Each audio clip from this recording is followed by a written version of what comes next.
రేపు మధ్యాహ్నం 2:29 గాను ఇడుపులపాయలో ఆ దివంగత నేత ప్రియతమ నాయకుడు రాజశేఖర్ రెడ్డి గారి పాదాల చెంతన 3 రంగుల జెండా, వైఎస్ఆర్ కాంగ్రెస్ పార్టీకి సంబంధించిన జెండా, నేను నా తల్లి విజయలక్ష్మి గారు ఇద్దరం కూడా రేపు ఆ దివంగత నేత ప్రియతమ నాయకుడు రాజశేఖర్ రెడ్డి గారి పాదాల చెంత 3 రంగుల జెండాను రేపు ఆవిష్కరణ చేస్తాము అని చెబుతున్నాను.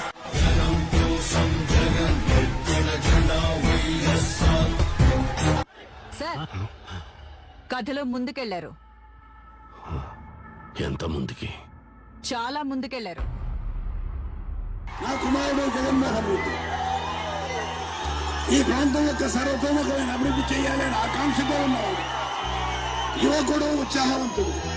మీ అందరితో ఒక్కరిగా, మీ అందరిలో అన్నగా, తమ్ముడిగా, మీకు అన్నగా నిలబడి ఉంటాడు. మీ ఆదరణ కోరుతున్నాను. తండ్రి వైఎస్ రాజశేఖర రెడ్డి ఆశీస్సులతో వైఎస్ జగన్ రాజకీయ ప్రస్థానం ఇలా మొదలైంది.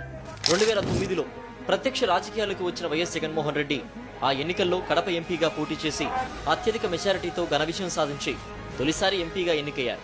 యువ పార్లమెంటేరియన్గా ఎదుగుతూ పెద్దల ఆశీస్సులతో రాజకీయ పరిణితి సాధిస్తున్న సమయంలో వైఎస్ జగన్ జీవితంలో ఒక పెద్ద కుదుపు.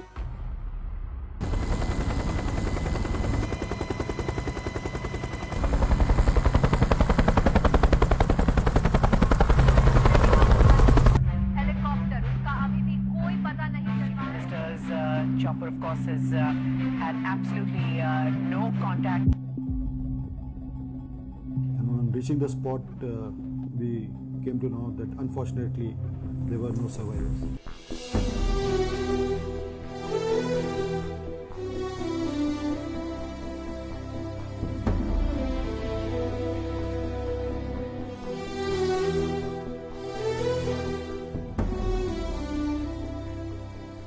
ఇలాంటి విపత్కర పరిస్థితుల్లో వైఎస్ జగన్మోహన్ రెడ్డి తీసుకున్న నిర్ణయాన్ని కాంగ్రెస్ హైకమాండ్ జీర్ణించుకోలేకపోయింది. ఓదార్పు యాత్ర చేయాలని వైఎస్ జగన్ నిర్ణయించుకుంటే మొదట ఓకే చెప్పిన కాంగ్రెస్ పెద్దలు ఆ తర్వాత మోకాలడ్డారు. దాదాపుగా 660 మంది ఈ రోజుటికి ప్రాణ త్యాగాలు చేశారు. కొందరు అందులో ఆత్మహత్యలు చేసుకున్నారు. వారి అందరి కోసం కూడా నేను చెప్తున్నా, చనిపోయిన ప్రతి కుటుంబాన్ని రాబోయే రోజుల్లో నేను వచ్చి కలుస్తాను. కాంగ్రెస్ హైకమాండ్ అనుచిత ఆదేశాలను పక్కన పెట్టి ఓదార్పు యాత్రను కొనసాగించారు. జనం కోసమే పుట్టినవాడా నిన్న పేదెవరు, ఆ పేదెవరు, నిన్న పేదెవరు. తమ మాట వినకుండా వైఎస్ జగన్ ఓదార్పు యాత్ర కొనసాగించారనే దుగ్ధతో వైఎస్ఆర్ కుటుంబాన్ని లక్ష్యంగా చేసుకుని కుట్రలు, కుతంత్రాలు అనేకం చేశారు. ప్రజాభిమానాన్ని పొందుతూ జనంలో ఎదుగుతున్న వైఎస్ జగన్ ను అణిచివేయడానికి మరోవైపు చంద్రబాబు కూడా కాంగ్రెస్ తో జతకట్టాడు. ఈ కుట్రలు, కుతంత్రాలను నిరసిస్తూ ఆ పార్టీ ద్వారా గెలిచిన కడప ఎంపీ, పులివెందుల ఎమ్మెల్యే పదవులకు 2010 నవంబర్ 29న వైఎస్ జగన్, వైఎస్ విజయమ్మ రాజీనామాలు చేశారు. సారో ఆయన తిరిగి వెళ్ళిపోతాడా? ఇంకేంటి చేయడా? తొందరపడితే చరిత్రని తిరగరాయలేం. రేపు మధ్యాహ్నం 2:29 గాను ఇడుపులపాయలో ఆ దివంగత నేత ప్రియతమ నాయకుడు రాజశేఖర్ రెడ్డి గారి పాదాల చెంతన రేపు 3 రంగుల జెండా, వైఎస్ఆర్ కాంగ్రెస్ పార్టీకి సంబంధించిన జెండా, రేపు మధ్యాహ్నం 2:29 3 రంగుల జెండాను రేపు ఆవిష్కరణ చేస్తాము అని చెబుతున్నారు.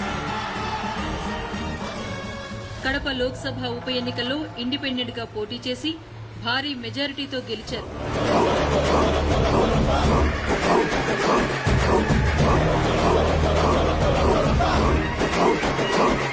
వైఎస్ జగన్ ఎదుగుదలను జీర్ణించుకోలేని నాటి అధికార కాంగ్రెస్ పార్టీ కుట్రలు, కుతంత్రాలకు మరింత పదును పెట్టారు. జైలు నిర్బంధానికి కారణమయ్యారు. 2013 సెప్టెంబర్ 24న అంటే 16 నెలల కారాగార వాసం తర్వాత జగన్ విడుదలయ్యారు. 485 రోజుల నిరీక్షణ ఫలించిన క్షణం ఇది. అందుకే ఊహకందని అనుభూతి. ఇటు వైసీపీ శ్రేణులు అటు వైఎస్ అభిమానులు పండగ చేసుకున్నారు.